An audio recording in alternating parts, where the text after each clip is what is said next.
السلام عليكم ورحمة الله وبركاته، طلاب وطالبات الصف الثامن. نتواصل معكم إن شاء الله في مادة اللغة العربية. واليوم في هذا الفيديو معنا مراجعة عامة لبعض دروس اللغة العربية. معنا اختبار نصف الفصل ومعنا التعيين الأول الوزاري. هنناقش مع بعض إن شاء الله اختبار نصف الفصل، وإن شاء الله بنثري هذه الأسئلة بأسئلة أخرى. معنا السؤال الأول: ضع خطا حول رمز الإجابة الصحيحة. درس المعاني: وفوق كل ذي علم عليم. قال تعالى: وضل عنهم ما كان يدعون من قبل وظنوا ما لهم من محيص. مرادف محيص: ما مرادف محيص من الاختيارات التالية؟ أوعية الثمار، أو فرار من النار، الفقر، الغنى. أكيد يا أستاذ حتقول لي فرار من النار. 2. وإذا أنعمنا على الإنسان أعرض ونأى بجانبه. ما مضاد نأى؟ بعد، غضب، اقترب، شكر. مضاد نأى اقترب، لأنه معنى نأى ابتعد. 3.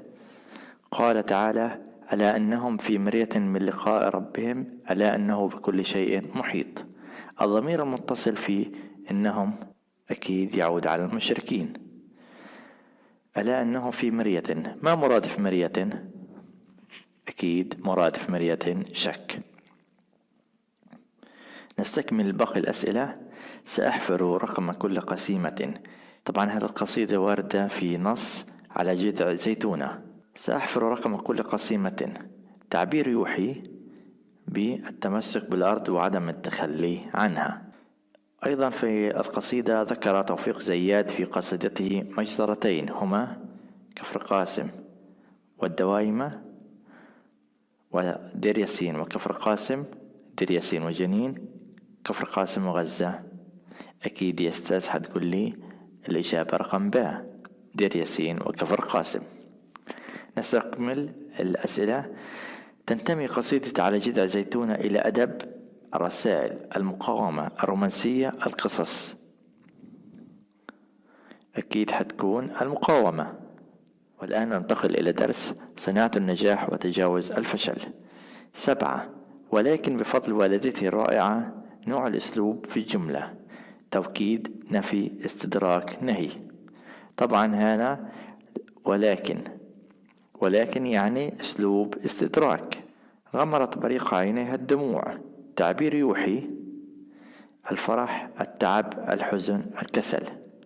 هذا التعبير يوحي بالحزن. عندما أرسلت المدرسة إلى أم أديسون أن ابنها غبي ولن تستقبله في المدرسة، حزنت حزنا شديدا عليه.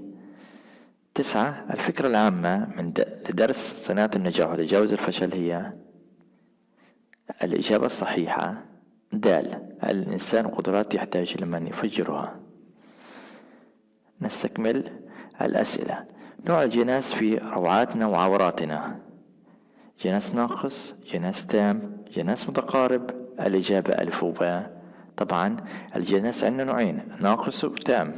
أكيد روعاتنا وعوراتنا أكيد حيكون جناس ناقص. 11. اختلف اللفظان الحال والمحال في عدد الحروف، ضبط الحركات، نوع الحروف، ترتيب الحروف.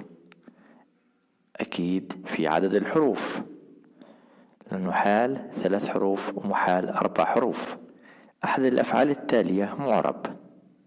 طبعا الأفعال المعربة هي الأفعال المضارعة، أما الأفعال الماضية والأمر هتكون أفعال مبنية.